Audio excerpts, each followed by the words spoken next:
嗱，茶友們可能對紫芽茶有少少誤解，淨係知道呢三個字。其實紫芽茶有分嘅，分紫堅啦、紫芽啊，仲有原生種嘅紫芽，都有幾個品種嘅。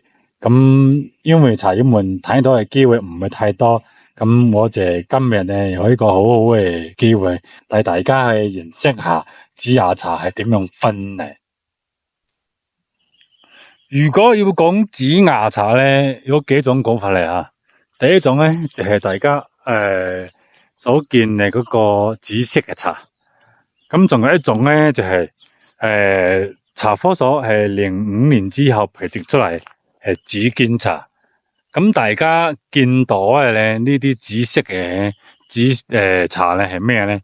就係最傳統嘅紫芽茶，即係可以話係而家紫芽茶嗰個原始種，所以而家好多嘅紫芽茶咧都係用呢啲嚟培植出嚟嘅，用呢啲插枝，用無性繁殖嚟培植出嚟啊。所以呢啲茶咧係冇咁紫色嘅，佢始終帶有金色，係紫金係咁樣嘅吓。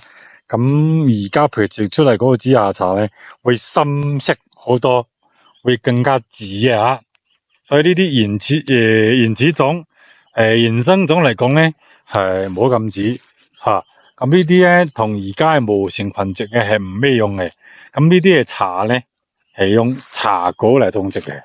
加埋大家睇下呢啲茶咧係都唔知幾多百年嚟啦啊！因為成片都係吓，要見到咁大片嘅咧，非常難得，非常稀有嘅吓，唔係咁容易見到嘅吓。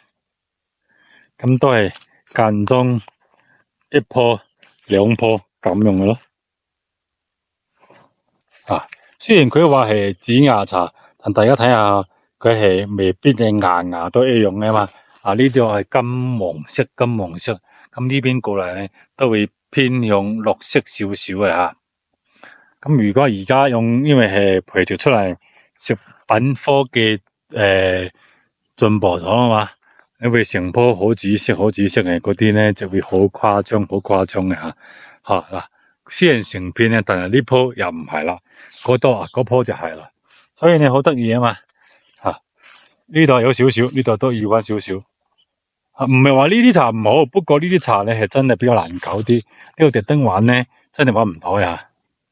咁啱咁巧，今年嚟茶山咧係比較唔覺意咧玩到，所以嚟茶山好開心，就係有啲驚喜咯。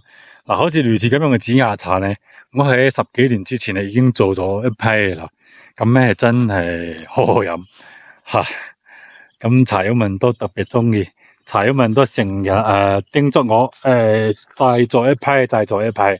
咁如果以前做嗰啲嘢咧係好稀有啊嘛，要玩呢啲咧就要嘥好多時間同心思去做嘅，真係唔係咁容易嘅。